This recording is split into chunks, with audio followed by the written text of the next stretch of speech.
Ganito po yung kinalabasan ng yung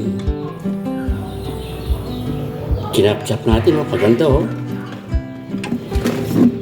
Galing. Ngayon, pag pakonti-konti lang po na pinapandagdag kong greens, yun po ang ginagamit ko, yung portable na yun kasi konti lang, maliit. Pero pagkakatulad po nung mga sako-sakong gulay na nakuha ko sa palengke, nahihingi ko, yun pong malaki ang ginagamit ko. Ito po. Ang bilis pong maggiling yan. Yung 3 sako, mga 1 oras siguro. Ayan po, ito po.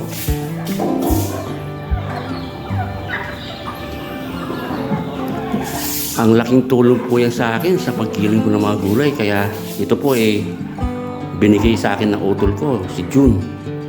Tol, shout out sa iyo. Maraming salamat uli. Talagang kada gagamitin ko to, talagang naalala kita lagi dahil napakalaking bagay. Dati minamano-mano ko po yan noon. Talaga pong matagal. Tsaga-tsaga po ako magtatagtad ng hanggang masakit-sakit na yung kamay ko. Ngayon po, napabilis ang trabaho ko ng dahil dyan. Sige po, maghahalo na ako ng pagkain.